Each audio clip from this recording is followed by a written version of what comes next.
Hello to everybody, my name is Mauricio Lopez Cruz from IPCIT and I'm going to present my work called Structural, Magnetic and Magnetocaloric Characterization of Nickel-Manganese Microwires obtained by Taylor-Ulitovsky technique. The motivation in this work is based on the materials with small dimensions and flexibles, but at the same time with good sensitivity to the magnetic field, pressure, and temperature, because from these properties we can measure the position, electric current, the torque, binding, flow, and more. So it means we can use them like sensors, and also it's possible to have this information in our electronic devices like cell phones or computers. The advantages of these microwires are over here. The cost of fabrication of these microwires is very low because it's possible to obtain millions of microwire sensors only with a gram of alloy.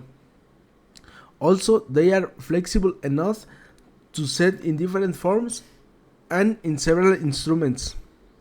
Finally, they are anti-corrosive because they are glass coated, so it means the alloy is protected by the glass.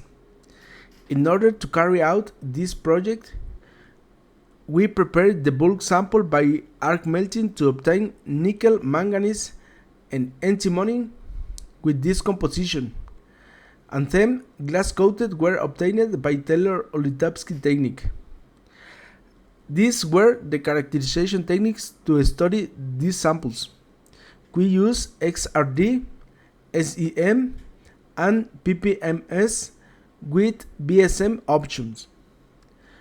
Now I'm going to present the results and discussions.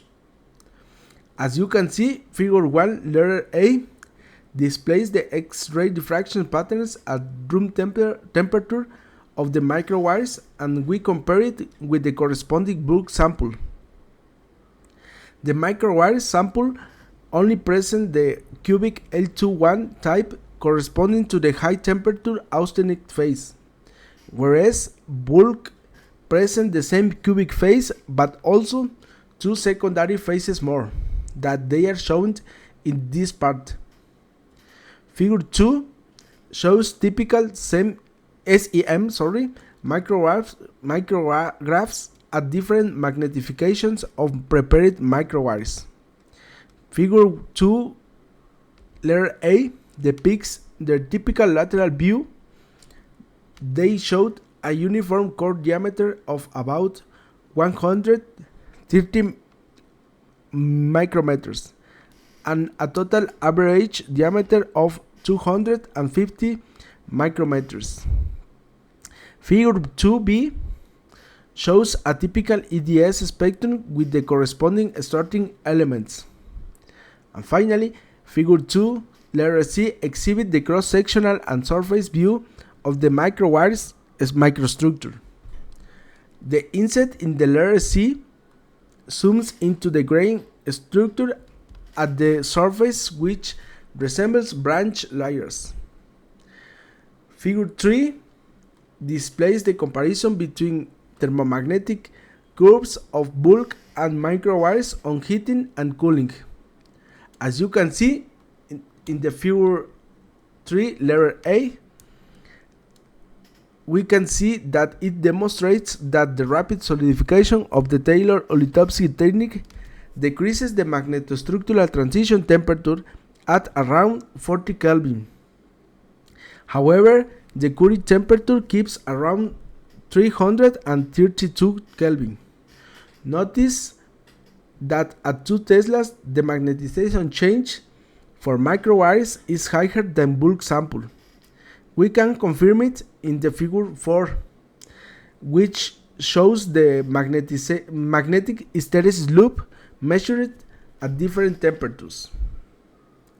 Finally, to assess the magnetocaloric effect in these samples, the thermal dependencies of the magnetic entropy change is shown in the figure 5. As it can be seen, the produced microwires exhibit a slightly higher entropy change than bulk alloy. This table shows the main properties measured in both samples. For example, the magnetic entropy change and the refrigeration capacity.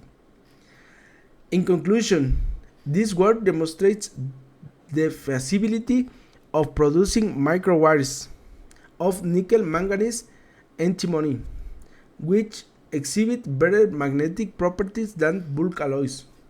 The solidification rate affects all the magnetostructural transition temperature from high for bulk to low temperature, whereas the Curie temperature keeps around the same temperature.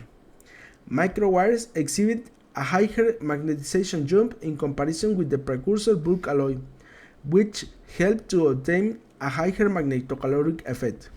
It means around 10% more for microwire samples. Well, this was my presentation.